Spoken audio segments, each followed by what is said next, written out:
Hello दोस्तों, आप सभी का स्वागत है डिजायर आईएएस में। और ये इन्फ्लेशन का लेक्चर नंबर 2 है। इन्फ्लेशन के लेक्चर नंबर 1 में हमने इन्फ्लेशन की मीनिंग और इन्फ्लेशन के इम्पैक्ट डिस्कस किए। तो मैं आपसे रिक्वेस्ट करूंगा कि आप वो दोनों लेक्चर्स देखें, जस्ट बिकॉज अगर आपको ये दोनों चीजें समझ में नहीं आएंगी तो आगे की चीजें समझना बिल्कुल नेक्स्ट टू इम्पॉसिबल हो जाएगा। और एक और मैं आपको रिमाइंडर देना चाहता हूँ, अगर आपने मेरी बैंकिंग की, मॉनेटरी पॉलिसी की, कैपिटल एंड मनी मार्केट की सीरीज नहीं देखी है तो आपको प्लेलिस्ट में मिल जाएगी एक प्लेलिस्ट, उसका नाम रहेगा इकोनॉमी फॉर सिविल सर्विसेज। ठीक है, तो आप वहां पर जाके सारे लेक्चर्स देख सकते हैं। सारे लेक्चर्स आपकी यूपीएससी पॉइंट ऑफ व्यू के हिसाब से ही बनाए गए हैं। So without any delay let's start with our very first topic for today, that is types of inflation. ठीक है, तो हमारे सामने दो टाइप के इन्फ्लेशन नजर आते हैं। पहला रहता है कॉस्ट बेस्ड इन्फ्लेशन और दूसरा रहता है रेट बेस्ड इन्फ्लेशन। अरे अब ये दोनों चीजें क्या हो गई? देखिए, कॉस्ट बेस्ड इन्फ्लेशन क्या होता है? कॉस्ट बेस्ड का इन्फ्लेशन मतलब होता है कि वो इन्फ्लेशन जो किसी रीजन की वजह से होता है, जो किसी मतलब कुछ हुआ इकोनॉमी में, कुछ मतलब उल्टा पुल्टा हुआ जिसकी वजह से इन्फ्लेशन बढ़ गया। और रेट बेस्ड इन्फ्लेशन क्या होता है? मतलब इन्फ्लेशन को यहाँ पर चेक करते हैं रेट के हिसाब से। जैसे आपने सुना होगा कि हमारे यहाँ 6% इन्फ्लेशन है, 4% इन्फ्लेशन है, तो वो आता है रेट बेस्ड के अंदर। लेकिन अगर आपने कभी सुना कि ऑयल प्राइस बढ़ गया, उसकी वजह से इन्फ्लेशन आ गया, तो वो होता है कॉस्ट बेस्ड इन्फ्लेशन। ठीक है, अब देखिए कॉस्ट बेस्ड इन्फ्लेशन तीन टाइप के होता है। एक होता है डिमांड पुल इन्फ्लेशन, एक होता है कॉस्ट पुश और तीसरा होता है स्ट्रक्चरल। और रेट बेस्ड में आप यहां पर देख सकते हैं क्रीपिंग, वॉकिंग, रनअवे, गैलोपिंग। और इस लेक्चर में हम इन सब के ऊपर डिटेल में चर्चा करने वाले हैं, तो एंड तक बने रहिए। तो सबसे पहले चालू करते हैं डिमांड पुल इन्फ्लेशन से। अब डिमांड पुल इन्फ्लेशन को हम बड़े ही आसान तरीके से समझते हैं। मान लीजिए अभी हमारी इकोनॉमी चल रही है, कोई इश्यू नहीं है, लेकिन एकदम से 7th पे कमीशन लग गया। अब 7th पे कमीशन लग गया तो क्या हो गया? 7th पे कमीशन लगने की वजह से हमारे यहाँ पर लोगों की जो सैलरीज थी, हमारे पापा मम्मी की जो सैलरीज थी, गवर्नमेंट एम्प्लॉयज उनकी सैलरीज थी, वो बढ़ गई। मतलब उनके पास एक्सेस में पैसा आ गया। मतलब उनकी जो पेमेंट थी, जो इस टाइम पे 30-40 हजार थी, अब वो बढ़ के 55 या 50 या 55 हजार हो गई है। मतलब उनके पास साल के मतलब महीने के 10-15 हजार एक्स्ट्रा आ रहे हैं। अब ये उन 10-15 हजार का क्या करेंगे? वो जाएंगे मार्केट में, बोलेंगे कि अब मैं भी मतलब अपने बच्चे को PS4 दिलाऊंगा, PS3 दिलाऊंगा। ठीक है, मैं घर के लिए, अपनी वाइफ के लिए वॉशिंग मशीन खरीदूंगा। मैं नहीं चाहता कि मेरी जो वाइफ है वो किसी और की तरह अपने हाथों से कपड़े धोए। ठीक है, मतलब क्या हो रहा है यहाँ पर? एक्सपेंडिचर किया जा रहा है, कंजम्पशन किया जा रहा है, मतलब कि चीजें खरीदी जा रही हैं, उन्हें कंज्यूम किया जा रहा है। अगर मान लीजिए सबकी पेमेंट बढ़ गई और हमारे जो मुकेश अंबानी साहब है, उनकी जो कंपनी है, अगर उतने PS3, उतने PS4, washing machine, fridge manufacture नहीं कर पाई, तो क्या होगा कि लोग मतलब लोगों की डिमांड तो बढ़ती जा रही है, लेकिन क्या हो रहा है कि सप्लाई मीट नहीं हो रही। हर कोई बोल रहा है मुझे PS3 चाहिए, मुझे PS3 चाहिए, लेकिन उतने PS3 मार्केट में है ही नहीं। तो उस टाइम पे क्या होगा? जो 15,000 का PS3 था, अब वो 16,000 का हो जाएगा। क्यों? जस्ट बिकॉज कि अब लोग बोल रहे हैं कि नहीं, मैं इसकी जगह 15 की जगह 16 भी देने को तैयार हूं, लेकिन मुझे दे दो। देखिए, जैसी डिमांड किसी चीज की बढ़ती है, ऑटोमेटिकली उसका प्राइस बढ़ेगा। ठीक है, ये मत भूलिए। ये माइक्रो इकोनॉमिक्स का सिंपल कॉन्सेप्ट है, जो कि आपको अरोड़ा सर ने बताया होगा इकोनॉमिक्स की एनसीईआरटी में। ठीक है, उन्होंने भी वहां पर अच्छे से डिस्कस किया था, मैंने भी उनके वो लेक्चर देखता हूं। फाइन। सो उन्होंने वहां पर बहुत ही डिटेल में चर्चा की थी कि कैसे जैसे मतलब प्राइस बढ़ेगा वैसे वैसे डिमांड बढ़ेगी। ठीक है, मतलब सॉरी, इनकम बढ़ेगी तो डिमांड बढ़ेगी, इनकम बढ़ेगी तो ऑटोमेटिकली डिमांड बढ़ेगी। अगर वहां पर मान लीजिए मुकेश अंबानी उतनी सप्लाई नहीं कर पाते हैं, ठीक है, तो उसे हम बोलेंगे डिमांड पुल इन्फ्लेशन। आपने देखा कि यहाँ पर सप्लाई ना होने की वजह से क्या हुआ? प्राइस बढ़ गया। ठीक है, अगर आपको समझ में नहीं आ रहा तो उसके लिए आपको माइक्रो इकोनॉमिक्स का कॉन्सेप्ट अरोड़ा सर की जो एनसीईआरटी की सीरीज है माइक्रो इकोनॉमिक्स की, वहां से देखना पड़ेगा 11th क्लास वाली। ठीक है, तो आपने यहाँ पर क्या देखा? जैसे ही यहाँ पर सप्लाई मीट नहीं हो पाई, लोगों की इनकम तो बढ़ गई लेकिन सप्लाई नहीं हो पा रही है भैया। अब देखिए, मैं अगर आपको फिर भी समझ में नहीं आया, मैं नहीं चाहता कि अब आपको यहाँ पर इतनी डिस्टर्बेंस हो, तो आपको यहाँ पर एग्जांपल देता हूं। अगर मान लीजिए आपके पास 10 एप्पल हैं तो आपको उसकी वैल्यू नहीं होगी, जस्ट बिकॉज वो बहुत ज्यादा है। लेकिन अगर वही 2 एप्पल हो जाए तो आपकी उसकी वैल्यू बहुत ज्यादा बढ़ जाएगी, आप उसके लिए बहुत पैसा खर्च करना चालू कर देंगे। सेम यहीं पर हो रहा है। यहाँ पर पैसा तो सबके पास है, लेकिन लोगों के पास सप्लाई नहीं है। ठीक है, मतलब इतनी PS3 है ही नहीं। तो यहाँ पर क्या हुआ? इन्फ्लेशन बढ़ गया। इसी को हम बोलते हैं डिमांड पुल इन्फ्लेशन। मतलब डिमांड पुल इन्फ्लेशन क्या कैसे हुआ? यहाँ पर मतलब कॉस्ट बेस्ड होता है। यहाँ पर लोग की इनकम बढ़ने की वजह से डिमांड पुल इन्फ्लेशन हुआ। ठीक है, अब इनकम बढ़ना सिर्फ मतलब ये नहीं है कि 7th पे कमीशन से डिमांड पुल इन्फ्लेशन होगा। अगर फॉर एग्जांपल गवर्नमेंट जैसे अभी आयुष्मान स्कीम ला रही है, तो उसके अंदर लोगों को 5-5 लाख रुपए बांटेगी, 10 करोड़ लोगों को 5-5 लाख रुपए देगी, तो लोगों के पास पैसा है ना, खर्च करेंगे, तो वो भी एक तरीके से इनकम बढ़ रही है। मतलब जिन चीजों से लोगों की इनकम बढ़े, भले वो कोई स्कीम हो, फिस्कल डेफिसिट हो, किसी की वजह से इनकम बढ़े, उसे हम बोलेंगे डिमांड पुल इन्फ्लेशन। अगर सप्लाई मीट नहीं हो पाई, अगर सप्लाई मीट हो गई तो इन्फ्लेशन की बात ही नहीं है, फिर तो लोगों को बहुत आराम से चीजें मिलती रहेंगी। तो I think you have understood what is demand pull inflation. ठीक है, अब हम कुछ फैक्ट्स जानते हैं। लगातार लोग, आपने सुना होगा, लोग बोलते रहते हैं, आप सब भी बोलते रहते हैं, अरे गवर्नमेंट क्यों एम्प्लॉयमेंट नहीं बढ़ा रही है, मोदी ने वादा किया था अच्छे दिन लाएंगे, अच्छे दिन लाएंगे, वेयर इज अच्छे दिन?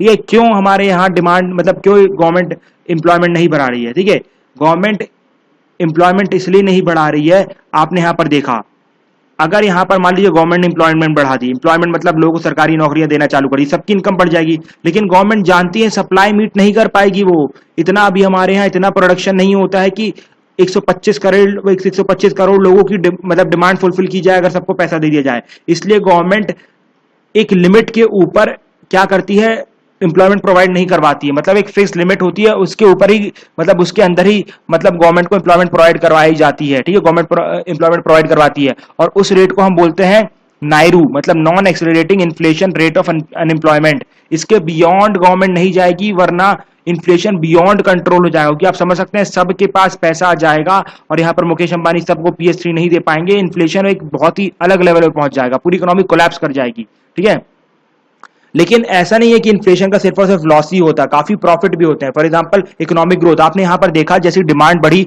तो मुकेश अंबानी ने एक और फैक्ट्री लगा दी, उन्होंने बोला कि अरे यार पहले 10 लोग बस PS3 मांग रहे थे, लेकिन अब 20 लोग PS3 मांग रहे हैं, मैं एक और फैक्ट्री लगाता हूं, एक और फैक्ट्री में 10 और PS3 डेवलप करूंगा। तो आपने देखा प्रोडक्शन हो रहा मतलब जीडीपी बढ़ रही, जीडीपी बढ़ रही मतलब इकोनॉमिक ग्रोथ बढ़ रही है, इकोनॉमिक ग्रोथ बढ़ रही है ना, तो आपने देखा इन्फ्लेशन का फायदा भी होता है। लेकिन इतनी ज्यादा इकोनॉमिक ग्रोथ भी नहीं होनी चाहिए। ये कैसे इंश्योर किया जाएगा? अगर इकोनॉमिक ग्रोथ प्रोडक्टिव होगी। अब देखिए प्रोडक्टिव इकोनॉमिक ग्रोथ कैसे होती है, ये भी इकोनॉमिक्स का एक बेसिक कॉन्सेप्ट है जो कि डिस्कस किया गया है हमारी एनसीईआरटी की सीरीज में, बट मैं फिर भी यहां पर आपको बताऊंगा just because I don't want कि आपका कॉन्सेंट्रेशन जाए।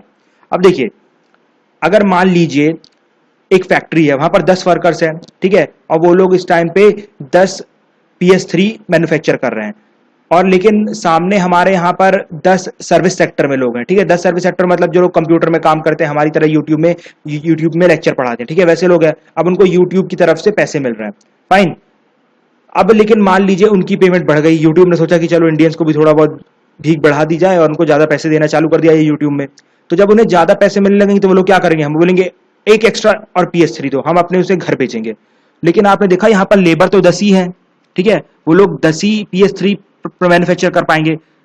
अगर मान लीजिए यही सर्विस सेक्टर वाला बंदा, मान लीजिए एक यूट्यूबर, मान लीजिए मैं ही वो फैक्ट्री में होता, तो मैं 11वां PS3 बना सकता था, लेकिन मैं यहाँ पर हूं, लेकिन मैं डिमांड कर रहा हूं, लेकिन वो जो मैन्युफैक्चरिंग में कोई काम नहीं कर रहा हूं मैं। ठीक है, तो अगर जो मैन्युफैक्चरिंग में काम करे और उससे इकोनॉमिक ग्रोथ बढ़े, तभी वो प्रोडक्टिव इकोनॉमिक ग्रोथ रहेगी। फॉर एग्जांपल अगर सबके सब फैक्ट्री में काम करते और सब PS3 बना रहे, मान लीजिए PS3 की फैक्ट्री है और सबकी पेमेंट मान लीजिए बढ़ गई किसी तरीके से, उनके जो मालिक थे उन्होंने सब बढ़ा दिए, और लेकिन अब सब देख रहे हैं कि यहाँ पर लेबर ज्यादा है तो PS3 ज्यादा मैन्युफैक्चर कर रहे हैं, मैन्युफैक्चर कर पाएंगे, और जो लोगों की डिमांड है PS3 खरीदने की वो भी हो पाएगी। लेकिन मान लीजिए आधे लोग सर्विस सेक्टर में हैं, मतलब प्रोडक्टिव काम नहीं कर रहे। प्रोडक्टिव काम का मतलब होता है कि आप मैन्युफैक्चरिंग में सपोर्ट करें, मतलब चीजों को बनाने में हेल्प करें। लेकिन आपने देखा यूट्यूबर यहाँ चीजें थोड़ी बना रहा है, आपने यहाँ देखा कि हाँ नॉलेज दे रहा है, लेकिन चीजें थोड़ी ना बन रही। मैं यहाँ पर PS3 थोड़ी ना बना पा रहा हूँ, सिर्फ आपको नॉलेज ही दे पा रहा हूँ। ठीक है, तो जो चीजें मैन्युफैक्चर करे, अगर इकोनॉमिक ग्रोथ हो तभी मतलब वहां पर इकोनॉमिक ग्रोथ सस्टेन करेगी, वरना आप देख रहे हैं यहाँ पर मतलब खरीदने वाले ज्यादा है, बनाने वाले कम है, तो ऑटोमेटिकली इकोनॉमिक ग्रोथ कोलैप्स कर जाएगी। ठीक है, तो इसे हम बोलते हैं economic growth in productive manner, मतलब जो हमारे यहाँ इन्फ्लेशन में जो ग्रोथ हो रही है वो प्रोडक्टिव मैनर में होनी चाहिए, वरना इकोनॉमी जो है कोलैप्स कर जाएगी। फाइन। और फिर एक और चीज मैं आपको बता दूं, ये जो आप डिमांड पुल इन्फ्लेशन देख रहे हैं वो सिर्फ और सिर्फ आपको डेवलपिंग इकोनॉमीज में देखने को मिलता है, वो डेवलप्ड इकोनॉमीज में देखने को नहीं मिलता है। उसका क्या रीजन है वो मैं आपको आगे ही बताने वाला हूं, बट यहाँ पर थोड़ा सा जिस्ट देता हूं। इसका ये रीजन है कि वहां पर सबके पास पैसा है, ठीक है, मतलब वहां पर एटलीस्ट वहां पर एब्सोल्यूट पॉवर्टी नाम की चीज नहीं है, वहां पर सिर्फ और सिर्फ आपको रिलेटिव पॉवर्टी मिलेगी।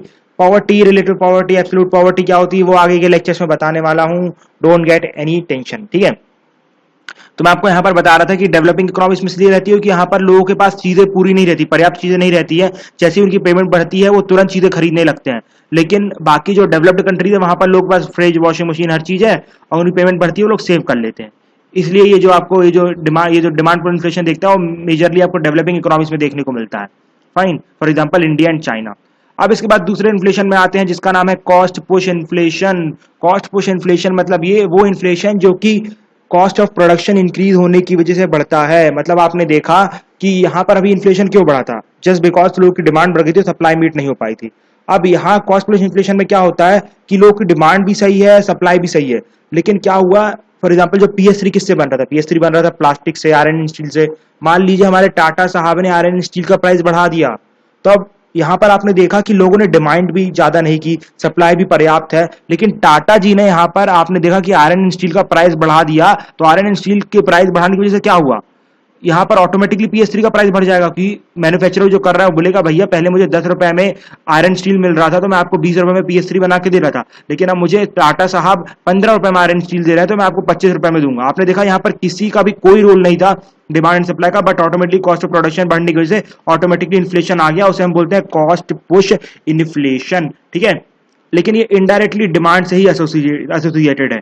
आपने यहाँ पर देखा कि स्टील एंड जो आयरन स्टील है उसका प्राइस बढ़ा, उसका आयरन स्टील का प्राइस क्यों बढ़ा होगा, जस्ट बिकॉज उसकी डिमांड बढ़ गई होगी। आपने देखा ना, डिमांड बढ़ गई लेकिन वहां पर हमारे टाटा साहब मैन्युफैक्चर नहीं कर पाएंगे इतनी, तो ऑटोमेटिकली उसका प्राइस बढ़ गया होगा। इनडायरेक्टली वो एक तरीके से डिमांड पुल इन्फ्लेशन ही है, लेकिन हम इसे यहाँ पर कॉस्ट पुश इन्फ्लेशन का नाम देंगे just because, cost push inflation में इसलिए नाम देंगे just because iron and steel है वो हमारे यहाँ पर रॉ मटेरियल का काम कर रहा है। ठीक है, इसलिए हम इसे कॉस्ट पुश का नाम देंगे। तो I think you have understood. If you have not understood comment, I will try to explain 10 times, 20 times, 100 times, but don't keep doubts in your mind, otherwise when you will go to prelims you will think शायद तक पूछ लिया होता। ठीक है, इसलिए let's continue with the next inflation that is known as structural inflation. अब देखिए इन्फ्लेशन कभी कभी मान लीजिए आपके यहाँ कॉस्ट ऑफ प्रोडक्शन भी नहीं बढ़ा, मान लीजिए आयरन स्टील सेम डिमांड पे है, लो मतलब सेम आपको 10 रुपए में मिल रहा है, डिमांड भी सही है, सप्लाई भी सही है, मतलब तो अच्छा चल रहा है। अब मान लीजिए आपका जो ट्रक था वो लेट हो गया, ठीक है, आपका ट्रक लेट हो गया, रोड्स अच्छी नहीं है। अब जो लेट होने की वजह से या फिर आपके यहाँ पर जो टैक्सेस बहुत ज्यादा हैं, तो ये सब क्या है आपकी इकोनॉमी में ही, मतलब इकोनॉमी का जो स्ट्रक्चर है उसी में प्रॉब्लम है। फॉर एग्जांपल अगर मान लीजिए कहीं छोटे मोटे गांव हैं, पंजाब साइड के कुछ छोटे गांव से दिल्ली में बहुत सारे वेजिटेबल्स आ रहे हैं, मान लीजिए वहां की बीच की रोड खराब है तो वेजिटेबल्स तो खराब हो गई ना, वेजिटेबल्स सड़ जाएंगी, जब सड़ जाएंगी तो अब लोग उसकी डिमांड ज्यादा करेंगे। ठीक है, मतलब आपने देखा कि सप्लाई कम हो गई, सड़ गई मतलब सप्लाई कम हो गई, तो यहाँ डिमांड पुल इन्फ्लेशन में जाइए, सप्लाई कम हो गई लेकिन लोग ज्यादा मांग कर रहे हैं, लोग ज्यादा मांग कर रहे हैं मतलब ऑटोमेटिकली मैंने आपको बताया था प्राइस बढ़ जाएगा। वही एप्पल वाला एग्जांपल याद करिए, तो आपने देखा यहाँ पर मतलब कोई ऐसा रीजन नहीं था डिमांड बढ़ी, जस्ट बिकॉज आपका स्ट्रक्चर खराब था, आपकी रोड्स खराब थी, जिसकी वजह से डिमांड बढ़ गई। समझे आप, अगर स्ट्रक्चर सही होता तो डिमांड बढ़ने की कोई बात ही नहीं होती, बहुत आराम से आपको सस्ते में मिल जाती चीजें। तो यहाँ पर अगर आपकी इकोनॉमी में कोई स्ट्रक्चरल डिफरेंस हो, ठीक है, स्ट्रक्चरल प्रॉब्लम, उसकी वजह से ये इन्फ्लेशन देखने को मिलता है। तो आप यहाँ पर कॉस्ट बेस्ड इन्फ्लेशन तक समझ चुके हैं कि डिमांड पुल क्या होता है, कॉस्ट पुश क्या होता है और स्ट्रक्चरल क्या होता है। अब eight the and give me just 2 to 3 minutes, I will explain you कि क्रीपिंग, वॉकिंग, रनअवे, गैलोपिंग क्या होता है। सो सबसे पहले तो हमारे सामने आता है क्रीपिंग इन्फ्लेशन। क्रीपिंग इन्फ्लेशन रहता है 0 से 3% के बीच में। अब आप समझ गए होंगे 0 से 3% इंडिया में तो मेंटेन करना बहुत ही मुश्किल बात है, और इंडिया क्या है, एक डेवलपिंग इकोनॉमी है, और तो मतलब सारी डेवलपिंग इकोनॉमीज को बहुत ही मेंटेन करना क्रीपिंग इन्फ्लेशन बहुत ही मुश्किल होगा। 0 से 3% इन्फ्लेशन सिर्फ और सिर्फ डेवलप्ड इकोनॉमीज में पाया जाता है, क्योंकि वहां पर लोगों का पेट भरा हुआ है, इसलिए वो लोग ह्यूमैनिटी की बात करते रहते हैं। फाइन, तो मतलब क्रीपिंग इन्फ्लेशन इज 0.0 to 3%, और ये कहां पाया जाता है, डेवलप्ड इकोनॉमीज में। अब ये वॉकिंग इन्फ्लेशन क्या होता है, देखिए वॉकिंग इन्फ्लेशन मतलब जब इन्फ्लेशन 3 से 10% के बीच में हो। अब 3 से 10% के बीच में है मतलब इंडिया को याद करिए, इंडिया का इन्फ्लेशन इसी के बीच में रहता है, मतलब वॉकिंग इन्फ्लेशन सिर्फ और सिर्फ डेवलपिंग कंट्रीज में पाया जाएगा। और आप सब जानते हैं ये सब क्यों पाया जाएगा, जस्ट बिकॉज हमारे कॉस्ट पुश इन्फ्लेशन होगा, थोड़ा बहुत स्ट्रक्चर प्रॉब्लम भी आपने देखा इंडिया में, थोड़ी बहुत स्ट्रक्चरल प्रॉब्लम रहती है, टैक्स जाता है, रोड खराब है, और साथ ही साथ कॉस्ट पुश तो रहता ही है कि आपने देखा ऑयल, ठीक है, मैं आपको ऑयल वाला एग्जांपल देना भूल गया। कॉस्ट पुश में आपने यहाँ पर देखा, ये जो हमारे यहाँ, sorry let me take you to this, या this is the cost push inflation. तो अभी हमारे यहाँ चीजों के प्राइस क्यों बढ़ रहे हैं, आपने देख रहे हैं, आपको चीजें हल्की हल्की महंगी लग रही हैं। क्यों महंगी लग रही है, जस्ट बिकॉज की ऑयल का प्राइस बढ़ गया है। उससे क्या फर्क पड़ता है, देखिए क्योंकि हर जगह अब चीजें आपके यहाँ सीधे दिल्ली से मतलब ऑटोमेटिकली विलुप्त होकर आपके सामने तो नहीं आ जाती है ना, अब वो रोड के थ्रू आएंगी, रोड में अब ट्रक चलेगा, ट्रक में पेट्रोल डालेगा, तो पेट्रोल महंगा होगा, तो वो तो पेट्रोल वाला बोलेगा कि नहीं भैया मुझे 2 रुपए एक्स्ट्रा दो, पेट्रोल महंगा हो गया। तो अब जो 2 रुपए एक्स्ट्रा लगेगा तो अब मैन्युफैक्चरर भी बोलेगा मुझे भी कंज्यूमर 2 रुपए एक्स्ट्रा चाहिए। तो इस तरीके से कॉस्ट पुश इन्फ्लेशन काम करता है इंडिया में, आप समझे। तो आपने यहाँ पर देख रहे थे कि यहाँ पर क्या हो रहा है, वॉकिंग इन्फ्लेशन में 3 से 10% रहता है, कॉस्ट पुश से रहेगा, स्ट्रक्चरल से रहेगा, और साथ ही डिमांड पुश से तो रहेगा ही रहेगा। ठीक है, लेकिन अगर ये लोअर साइड में तो ज्यादा टेंशन की बात नहीं है, जैसे हमारे यहाँ मैक्सिमम आप 2014 के बाद से देखो तो लोअर साइड में रह रहा है, लेकिन 2013 से पहले 2013 के आसपास ये अप्रोक्सीमेटली हमारा जो CPI था, ठीक है, वो अप्रोक्सीमेटली 12% के आसपास है, तो हमारी इकोनॉमी के लिए बहुत ही कंसर्न की बात थी। लेकिन हमारे अब अपर साइड में नहीं है, लेकिन अपर साइड में तो कंसर्न की बात हो सकती है। अब रनअवे इन्फ्लेशन क्या होता है? रनअवे इन्फ्लेशन मतलब कि 10 से 30% के बीच में इन्फ्लेशन रहेगा, तो उसे हम बोलते हैं रनअवे इन्फ्लेशन। मतलब कि जो आपसे आपकी जो इकोनॉमी है, मतलब जो इन्फ्लेशन है वो आपके हाथ से निकलते ही जा रहा है। फॉर एग्जाम्पल पाकिस्तान, उसका इन्फ्लेशन अप्रोक्सीमेटली 18% 16% के आसपास चल रहा है, ठीक है, और it is a very bad sign for economy. मैं आपको एग्जांपल इसलिए दे रहा हूँ कि आप याद रखे रहें। आई डोंट वांट कि आप चीजों को रटे, मतलब एग्जाम्पल जो आपके आजू बाजू की चीजें हैं, आपने आपने देखा मेरे लेक्चर में से, मैं आपको आजू बाजू की चीजें लेके समझाता रहता हूँ चीजों को, ठीक है, जिससे आपके दिमाग में चीजें घुस जाएं। फिर एट दी एंड फिर गैलोपिंग इन्फ्लेशन क्या होता है? गैलोपिंग इन्फ्लेशन की 30% से ऊपर भाग गया इन्फ्लेशन, मतलब आपकी इकोनॉमी पूरी कोलैप्स कर गई है, फेल्ड इकोनॉमी है। इतना इन्फ्लेशन कहीं पर भी नहीं रह सकता कि आप वो 1 रुपए की चीजें 50 रुपए में बेचे, ठीक है। It is like that. Galloping inflation इसे हाइपर इन्फ्लेशन भी कहते हैं। Fine. So I think we have understand all these things की what is the meaning of inflation, what are the impacts of inflation, what are the types of inflation, and then next lecture we will be discussing that कि India में किस type का inflation होता है, फिर India में inflation कैसे control किया जाता है, फिर इंडिया में इन्फ्लेशन को कैसे कैलकुलेट किया जाता है। ये लेक्चर अप्रॉक्सीमेटली 25 मिनट तक जा सकता है, but let me tell you, अगर आपने ये लेक्चर नहीं देखा तो इन्फ्लेशन की बाकी चीज देखने का कोई मतलब नहीं है, बिकॉज मेजर जो चीजें ट्विस्टेड क्वेश्चन आते हैं वो आपको यहीं से आने हैं, ठीक है, बाकी चीजों से नहीं आएंगे। और एट दी एंड कुछ टर्म्स डिस्कस करेंगे लेक्चर नंबर 4 में। So will meet very soon in lecture number 3। Thank you, have a nice day, and before that one reminder as always, just go to the playlist of economy for civil services and watch all my previous lecture on banking, monetary policy and money and capital market. Thank you, have a nice day. We will meet in next lecture, friends. Good night, bye bye.